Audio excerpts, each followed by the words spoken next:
Aloha Authentic. And welcome to the final episode, should I say, for Aloha Authentic with Kamakapili Season 3. We've gone so far, I've talked to so much people in the past 3 years that we're so excited and want to first mahalo everybody for your support and your aloha with watching the show and giving your feedback, but also to stay tuned because we have so much more coming in Season 4 that's going to be kind of changing things up, but we'll getting into that.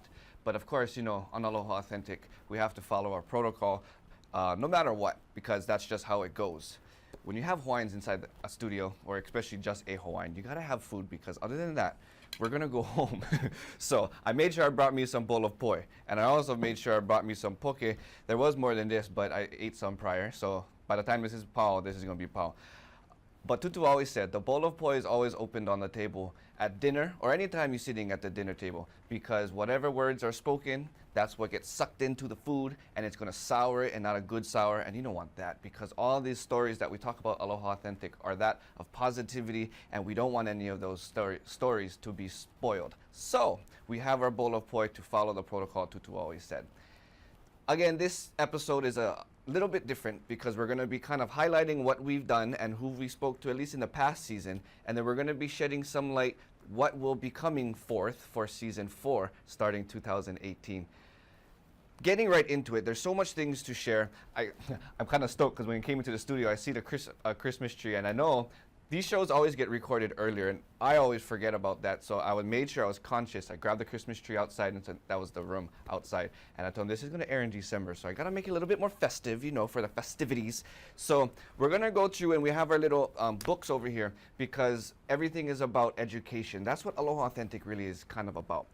The sense of, one, bringing highlight and shedding the feature on our Hawaii's local artists, our practitioners, and our kupuna, who have so much stories to share, so much experiences that they've gone through that the whole community and the whole world could use that and a benefit. You know, how can we use what other people's experiences and their stories and the art that they have, and how can we all benefit from their messages? So to go back this year in 2017 and to highlight who the different people were, starting, this was cool, Uncle Pohaku Stone, who, if you haven't watched the episode, first of all, get on alohaAuthentic.org right now and check out all the past episodes if you missed it.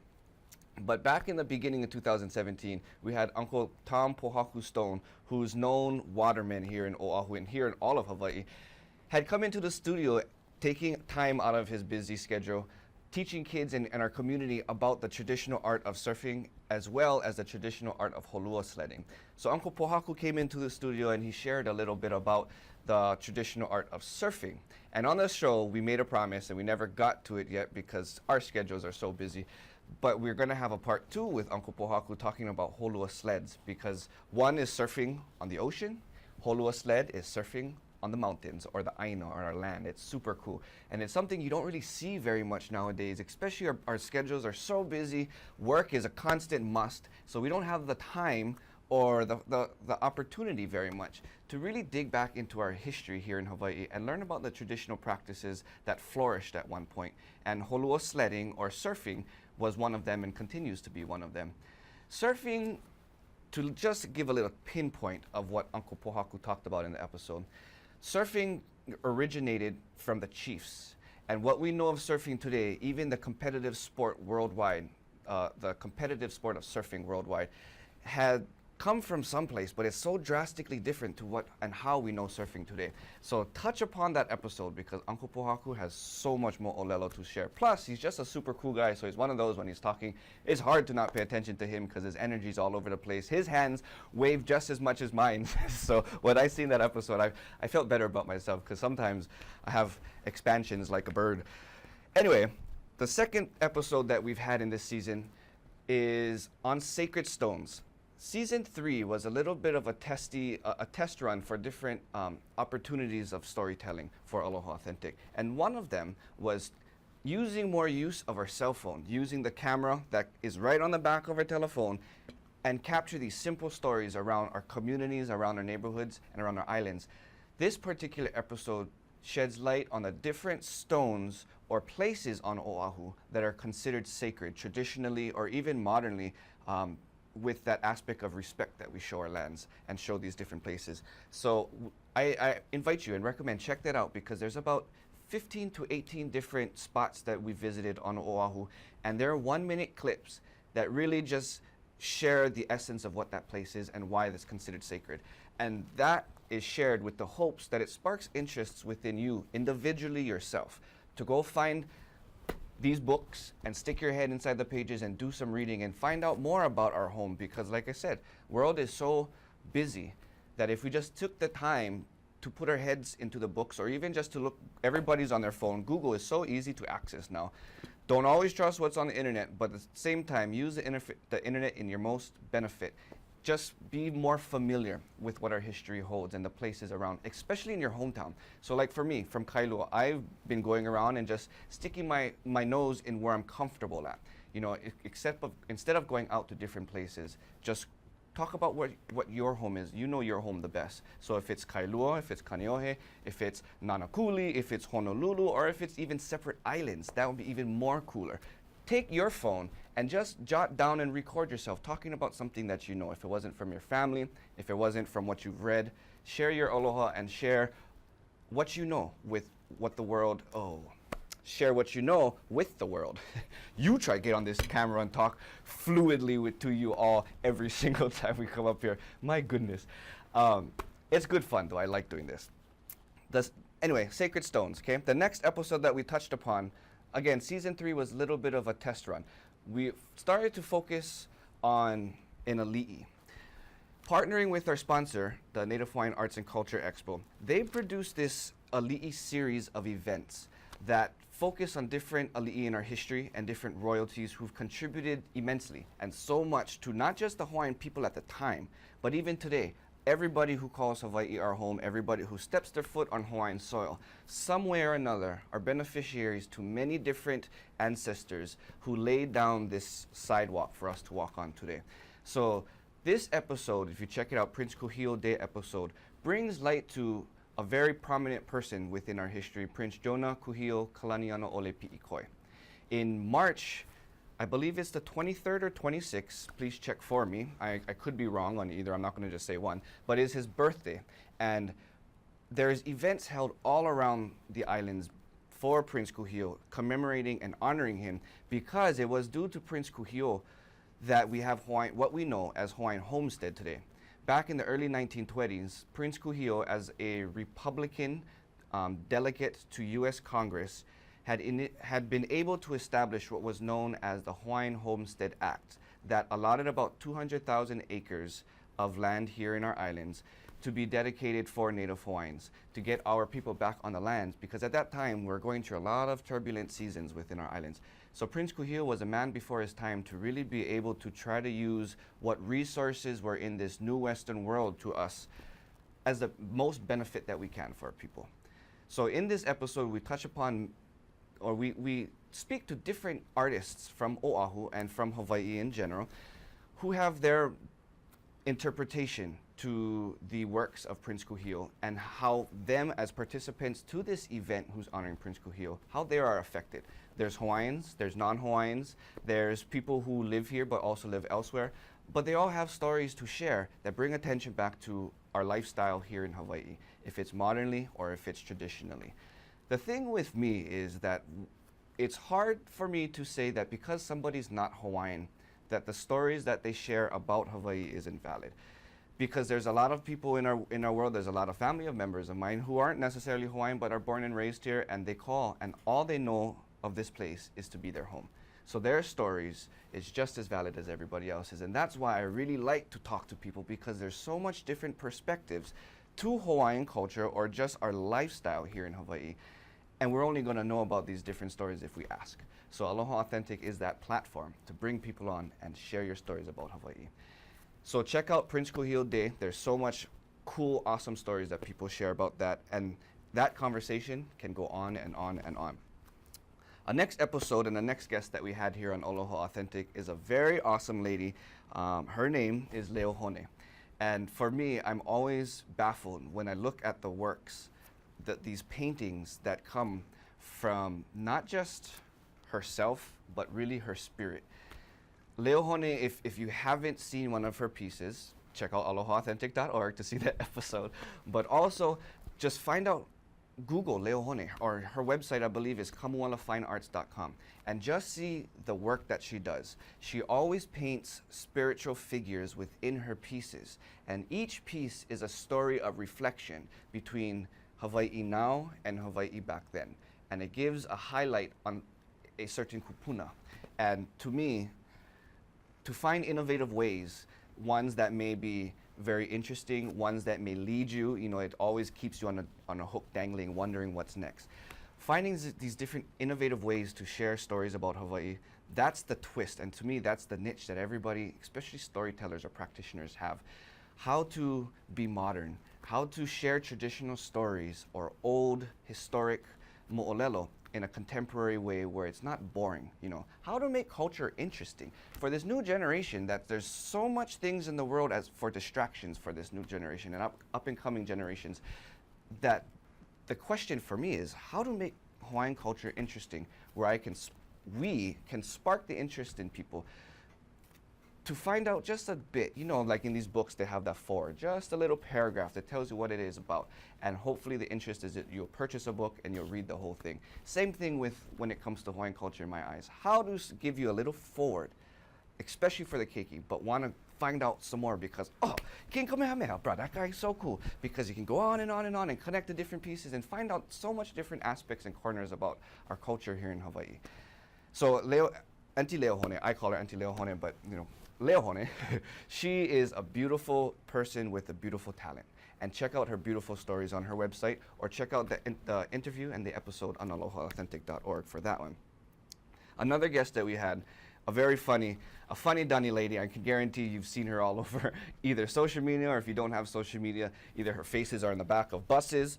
She's doing all kind of commercials, I see this.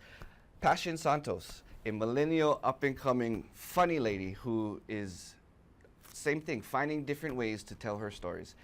And Passion Santos, we all know how local humor is so different. We're unique. It's just like our language. ʻŌlelo Hawaii is so unique compared to all the other languages in the world.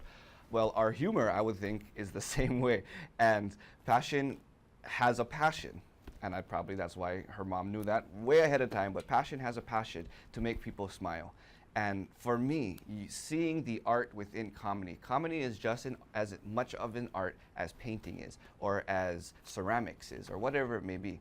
And Passion has figured her niche out to be able to give successful message across, but also put a smile on people's faces and make people laugh at the same time. And the cool thing is, she's my age, so, and I consider myself young. So she's very young and has a lot of talent, and we're very excited to see where her talent and her journey leads her, because she always just makes people laugh. And to me, and the world will say, laughter is the world's best medicine. And we need to laugh in the world today. So check out that episode, because she will definitely put a grin on your face. After Passion, we had Uncle Larry Dorego. So aside from art being something that people make, or the words that people speak, art also flows into the events that people put together. Uncle Larry Dorego is the executive director of the Hula Oni'e Hula Festival that has been going on, I believe, for over 20 years already. It's hit its milestone within our community here in Hawaii, but also across the globe. Hula Oni'e Hula Festival is pretty much just that. It's a hula festival, bringing together different traditions and different hula dancers of all ages, from keiki to adult to kupuna. And kupuna are the best to watch to dance. So that's why I think this competition is so awesome. And they get to have the opportunity to share what they learned from their kumu and their kupuna and the lineages that they follow. Hula Oni'e is not just here in Hawaii, or it's not just here on one island. It's all over the place on the continent, on America, and even different countries across the globe have Uncle Larry and his troupe with the Hula Oni'e Hula Festival be able to spread aloha through hula, spread our stories, spread our messages across the globe, and have people successfully receive them. And to speak with Uncle Larry on the show, he's such a humble person, where it's one of those that you just feel warm inside, listening and actually just communicating and conversing and talking story with the kupuna who have so much things to say. It makes them feel very happy, and for me talking to them, it makes me feel very happy at the same time. So check that out, especially if you love hula. Hula is growing around the world. And this episode and these stories that Uncle Larry, it won't depress, or it won't be what you won't expect. Let's just say it that way. Okay, moving on. Elijah McShane, we were kind of going on this whole millennial thing this year, being testing the waters in different avenues. Elijah McShane is a young man, younger than me, but have a lot more energy than I sure have, no matter if it's 3 cups of coffee or 5. Elijah McShane is a millennial preacher of God, let's just say that. A very passionate young Hawaiian man who knows who he is and the messages that he wants to share with everybody. And it's about keakua, or it's about the Word of God. And for me, and the episode uses that as a way to kind of mend in to see how in Hawaiian culture and our spirit and our lifestyle in Hawaii, how keakua has a big part to do with it. Keakua has been part of our culture for many, many years and has laid the foundation for a lot of different mentalities today. When it comes to Hawaiian culture and religion, you speak to a lot of people that could be a conflicting conversation. But to me, if you sit down and you really look at it, it could be a very complementing conversation. You have religion and you have spirituality. They're 2 different things in my perspective, and I won't get too much into this now because that's what we talk about in the episode. But for me, I think the message was successfully spoken, which was just trying to see that bridge that you possibly can walk on that bridges those 2 concepts together in a very aloha point of way. Check out the episode because I'm pretty sure you'll find out what I mean when I say Elijah has a lot of energy, but it's very awesome because he's very eager to get that message out. And for those who may not believe in God, keakua for me isn't just necessarily God, but it represents that higher power, whoever or whatever that may be that you follow. That to me is keakua. But for me and myself, and what the whole show is based off, is the works of God and keakua. So check that out because, again, to listen to different points of views or different perspectives of one thing is such a Hawaiian thing.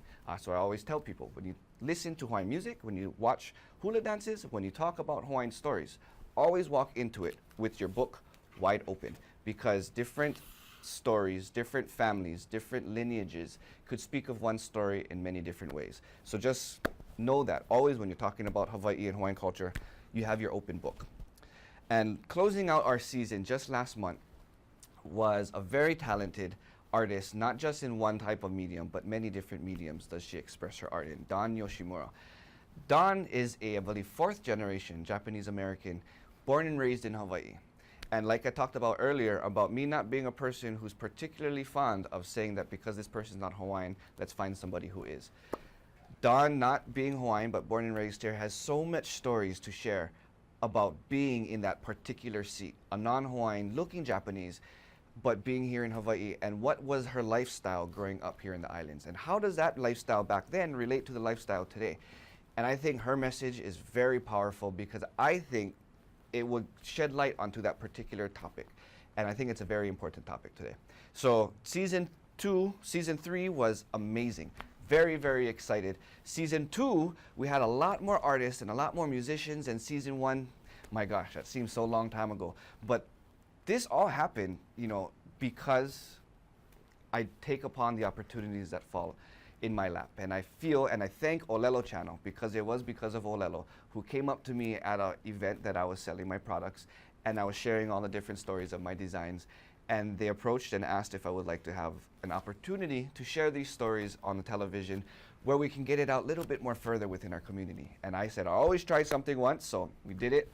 And 3 years later, ta-da, we're going into our 4th year. So I just want to put this plug out there for all of those, because I've been speaking about this a lot within our communities and doing a lot more social media engagement with people, that there's the interest to storytell and to capture stories and to know about Hawaiian culture and our history.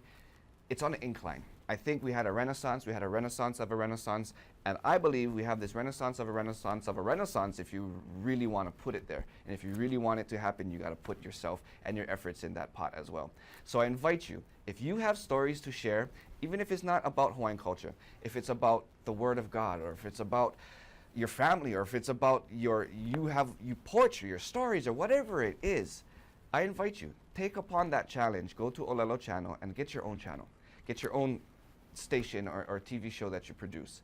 because you have the opportunity to put a lot more value to the words that you speak of and the stories that you share. And you never know. I always say, it only takes one person. You never know who's watching you. It only takes one person for you to be able to get into that area that you've always wanted to get to. So that's season 3. Season 4, we're going to be taking a little twist because we're going to be engaging a lot more within our social media. So before I forget, let me invite you to please follow us on our Aloha Authentic Facebook page, as well as our Aloha Authentic Instagram pages. We try to do a lot more social media content that we don't necessarily have the time to put onto this television show. Lately, what we've been doing was going around town and capturing just snippets of information. Snippets of information that everybody has some type of connection with. Everybody is familiar with these. It's just, again, life is so fast-paced nowadays. We don't have the opportunity to really sit down and learn about this. So I've been going around Oahu, and slowly we'll be going around the other islands of Hawaii to capture the stories of our simple street names, from Waikiki, that carries the names Kalakaua Avenue, or Kuhio Avenue, or Koa Avenue. And Koa Avenue, you know, that may be a name that not too much people are understanding what the origins is, but to learn and find out that Koa is short for Koana Nakoa, that represents the family of Koana Nakoa, that is actually referring to a brother of Prince Kuhio, and they both come from the island of Kauai. And you see how all these different connections start to piece itself together. To me, that's so interesting, because you get to find out about who you are, or where you come from, or where you live now. And to me, the more value and the understanding of the past gives you a lot more respect and appreciation and aloha for what's to come in the future. So what we have on Aloha Authentic, will be doing a lot more of just that, sharing different snippets, just like the Sacred Stones episode that we had in this past season, which, just throwing it out there, was the most responsive that I had. So I mahalo everybody for your feedback, because what you say and what you share with us on aloha-authentic.org or on my email at kamakapili@aloha-authentic.org makes a big difference to how we approach these stories and how we're going to move forward in the future. Again, if you have any stories, or if you have any idea of suggestions of guests that you want to see and stories that you want to hear, please email us at kamakapili@aloha-authentic.org and share with us, because that's what we want to start to engage a lot more with, is what your suggestions are. So again, 2018 holds street names, holds place names, and the cool thing with this is, if you ever paid attention to the street names, you have regular words, you have plant names, you have all different things that you're starting to practice your Hawaiian language. You're starting to be more aware of your surroundings, not just the street names, but then you learn all these plant names and you start to look for the plants in our community. And I'm just getting so excited because there's so much things you can do with that. See how it connects. Okay, we only have a couple more minutes, so I also want to share a cool thing happening actually now, and will be continuing next year, is our podcasts. We just launched our podcast station, so please subscribe. It's called Aloha Authentic. If you cannot find it, or you have a hard time going through the iTunes, because all of this is still new to me, go to a friend that we're partnering with. nativestories.org is a great resource that is on its way up to be able to share stories geographically on a very interactive map. So if you go to the website, you know exactly what I'm talking about, because I don't know how to explain it.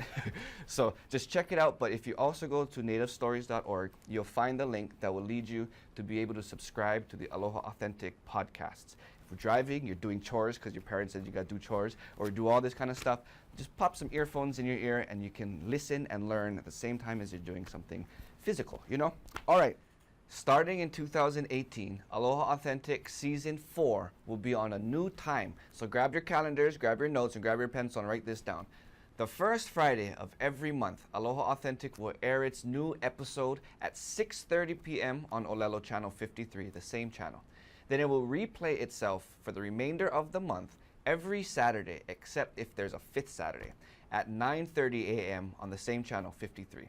So you know, when your family is all home in the morning, it's perfect to have your kids watch ʻŌlelo Channel 53 at 9:30. Or if you're at home on a Friday evening with your pizza and your beer, nothing better to do than to turn on ʻŌlelo Channel 53 at 6:30 and watch Aloha Authentic with Kamakapili. All right. I have that. So the last thing, I'm going by my notes because I have to make sure I stay on task. The next thing on the list is suggestions and comments. If you have any suggestions or if you have any comments, again, like I mentioned, please send them our way. But other than that, for me to all of you, The past 3 seasons has been super awesome. So much opportunities has been arising, and there's some cool projects in the works for next year. I can't share just yet, but if you keep following and you keep an eye on Aloha Authentic on Facebook, on Instagram, you can figure out what that new project is and see what the latest is. Until then, mahalo nui. I'm very appreciative for all the opportunities and even the people I got to speak to, and I just hope it continues to grow. If you have any stories you want out there, I'm putting my last plug. Check out ʻŌlelo.org and find out what opportunities there's lying for you. Until next year in 2018, have a Merry Christmas, mele kalikimaka, and have a Happy New Year. Hauʻoli makahiki ho. Aloha.